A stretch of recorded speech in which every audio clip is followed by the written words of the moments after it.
sex is dirty, disgusting, awful, and sinful. And if you want it, or if you do it, you are too. But we want you to get married and be fruitful and multiply. So once you're married, have a lot of sex. Yeah, did that sound weird to you? That sounded weird to me. I'm Allie, I'm a women's coach, and I'm just on a mission to help women live full lives. Today, I'm going to be talking about purity culture, its intentions, and its consequences. So if you like my content and you want to help women too, make sure you hit like, share, subscribe down below, and hit the notification bell. Thanks. So I decided to talk about purity culture because I noticed a phenomenon happening on campus. I go to college in the Midwest. I took the road less traveled by. I'm in my late 20s and I'm in college. What I noticed from the women around me was a sexual rebellion that didn't make sense to me. And it didn't make sense to me because I'm from the city. Hypersexual women are a dime a dozen. So to act sexually rebellious, to portray yourself in a hypersexual manner is actually conforming. But over here in the Midwest, you can see that there's some angst about these women. I pondered for a long time, what are they so mad about? I don't understand what statement they're trying to make with this hypersexuality. And then I started talking to some girlfriends, and they told me that growing up here as a child, a lot of them grew up with this thing called purity culture. But purity culture basically goes on to say, sex is a sin, that's the end of explanation. But something happens when you get married as a Christian woman. You are now expected to be sexy for your husband. Well, how do you go from point A to point B without a ton of stress in between? What's this transition point to where sex was awful and disgusting, and now I'm supposed to have a lot of it and glorify God? That's tough for a woman to cognitively process.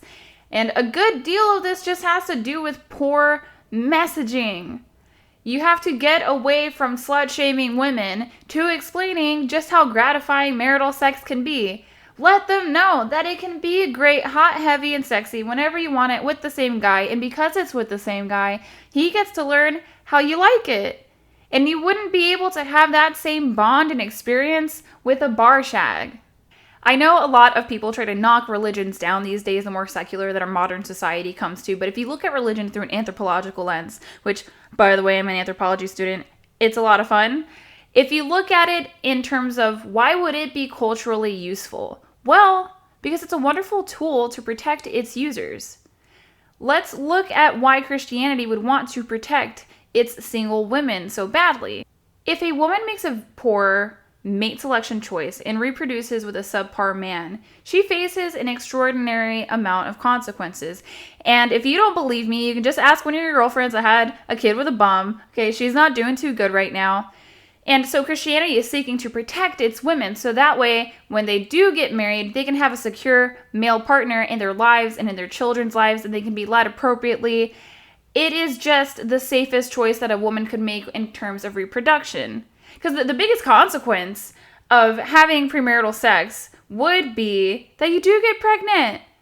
And that this dude's a fair weather guy, and how do you know he's going to show up? A lot of women try to make fathers out of men who do not want to be fathers. You can't force a man to be a father, whether you birth his child or not. And here's why. Because a loser is going to do what a loser does, whether you get pregnant by him or not. So you can't get mad at a flake for being a flake.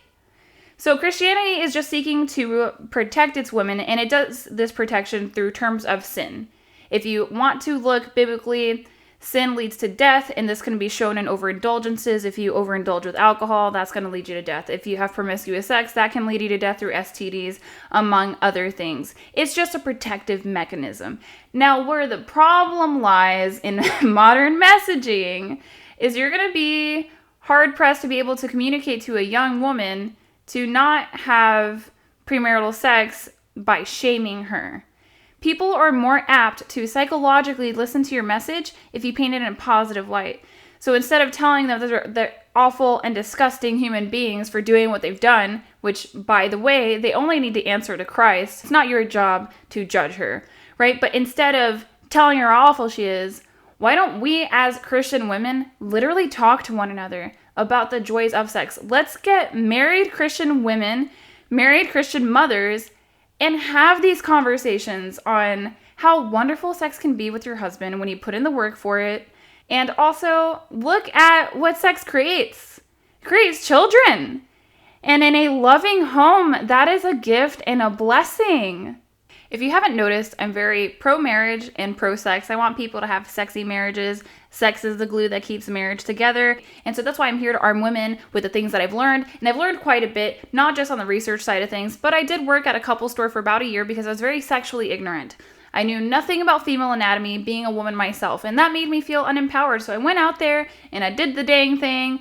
So I learned about products, female climaxing mechanisms, and female anatomy. And it's been so rewarding to be able to share this information with other women so that they can have a healthy sex life, hopefully within a marriage. If you're not doing that, I'm not here to judge. I'm just here to argue that it's probably better to have sex with a long-term committed male partner. And here's why. I will give you a stat from the National Institute of Health. In 2015, 46% of women said that they always or nearly always had an orgasm when having intercourse, with only 6% of women reporting always having an orgasm. I'm going to say it again. Only 6% of women reporting always having an orgasm. Basically, that means that a lot of women are not getting what they came for in terms of sexual experiences. Now, why is it that some of these things are happening? It's my opinion that if you're having sex with multiple men, you're never going to have that ability to create an instructional relationship where you can tell them the things that you like, the things that you don't like, and those things do tend to change.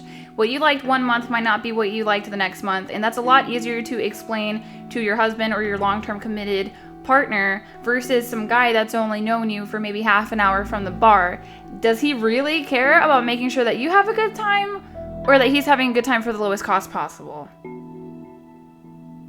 So basically, only half of women are climaxing during sex. And to be honest, with enough education, if you are attracted to the man and you both speak the same language, there's no real reason to have bad sex.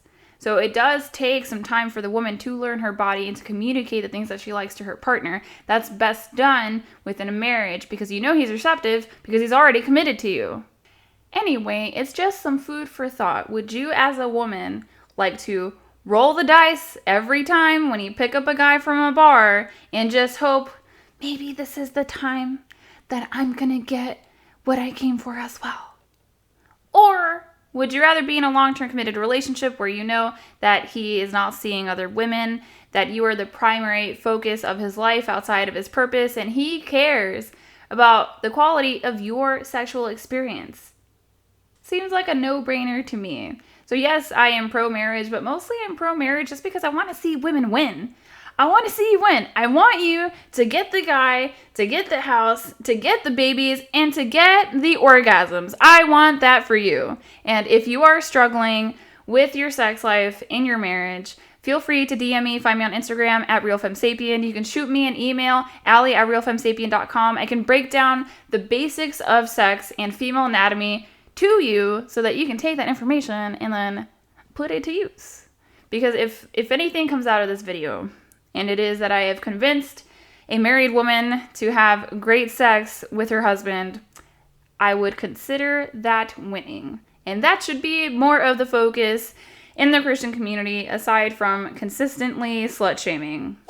Now, if you are a mother and you do have a daughter, it's probably best that she learns about sex from you, instead of her friends, instead of the internet, instead of teenage boys. So here are some things that a mother could share with her daughter in terms of educating her on sex.